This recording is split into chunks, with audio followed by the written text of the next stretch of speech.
রাজ্যে ডাক্তারি পড়ুয়াকে গণধর্ষণের অভিযোগ উঠল বহিরাগতদের বিরুদ্ধে। ক্যাম্পাস থেকে বেরিয়ে যাচ্ছে যে রাস্তা, যেখান থেকে গাড়ি চলাচল করছে আমরা দেখতে পাচ্ছি, তো দূরে দেখা যাচ্ছে যে কলেজ ক্যাম্পাসের যে বিল্ডিং গুলো দেখা যাচ্ছে, সেই ক্যাম্পাস থেকে বেরিয়ে রাস্তা চলে যাচ্ছে পুরো শহরের দিকে। মাঝখানে কয়েকশো মিটার শুনশান এরিয়া, এবং এই রাস্তা থেকে ঢুকে এই জায়গাতেই গতকাল রাত্রেবেলায় সেখানে এই ঘটনা ঘটে। নির্যাতিতা দুর্গাপুরের আইকিউ সিটি মেডিকেল কলেজের দ্বিতীয় বর্ষের এমবিবিএস পড়ুয়া, ওড়িশার জলেশ্বরের বাসিন্দা তিনি। পুলিশ সূত্রে দাবি, নির্যাতিতার অভিযোগ শুক্রবার রাত 8:30 নাগাদ তিনি সহপাঠীর সঙ্গে বাইরে খেতে গিয়েছিলেন। ফেরার সময় 2-3 জন যুবক রাস্তা আটকায়। ডাক্তারি পড়ুয়ার মোবাইল ফোন কেড়ে নির্জন জায়গায় টেনে নিয়ে গিয়ে তাকে গণধর্ষণ করা হয় বলে অভিযোগ। এই ঘটনায় ছাত্রীর সঙ্গে থাকা সহপাঠীকেও সন্দেহের বাইরে রাখছে না অভিযোগকারিনীর পরিবার। কয়েকজন ছিল, 5 জন মতো ছিল। ও তো বলছে একজন করেছে, তার মোবাইলটা ছড়ে নিয়ে গেছে। যে এই কাণ্ডটা করেছে তার সে কি ওর পরিচিত?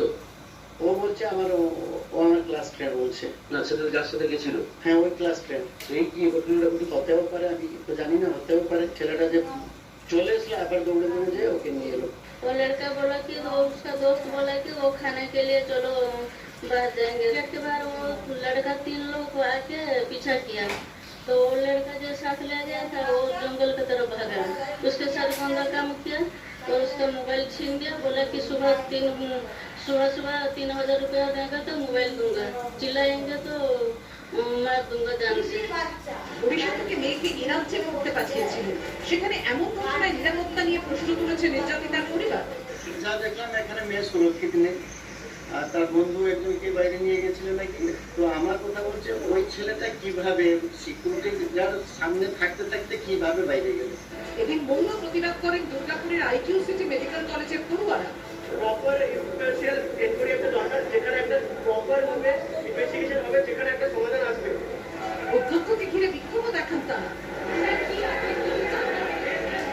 তবে গোটা বিষয়টা নিয়ে কলেজ কর্তৃপক্ষের তরফে এখনো কোনো প্রতিক্রিয়া দেওয়া হয়নি। অন্যদিকে দুর্গাপুর নিউ টাউনশিপ থানায় অভিযোগ দায়ের করেছেন নির্যাতিতার বাবা।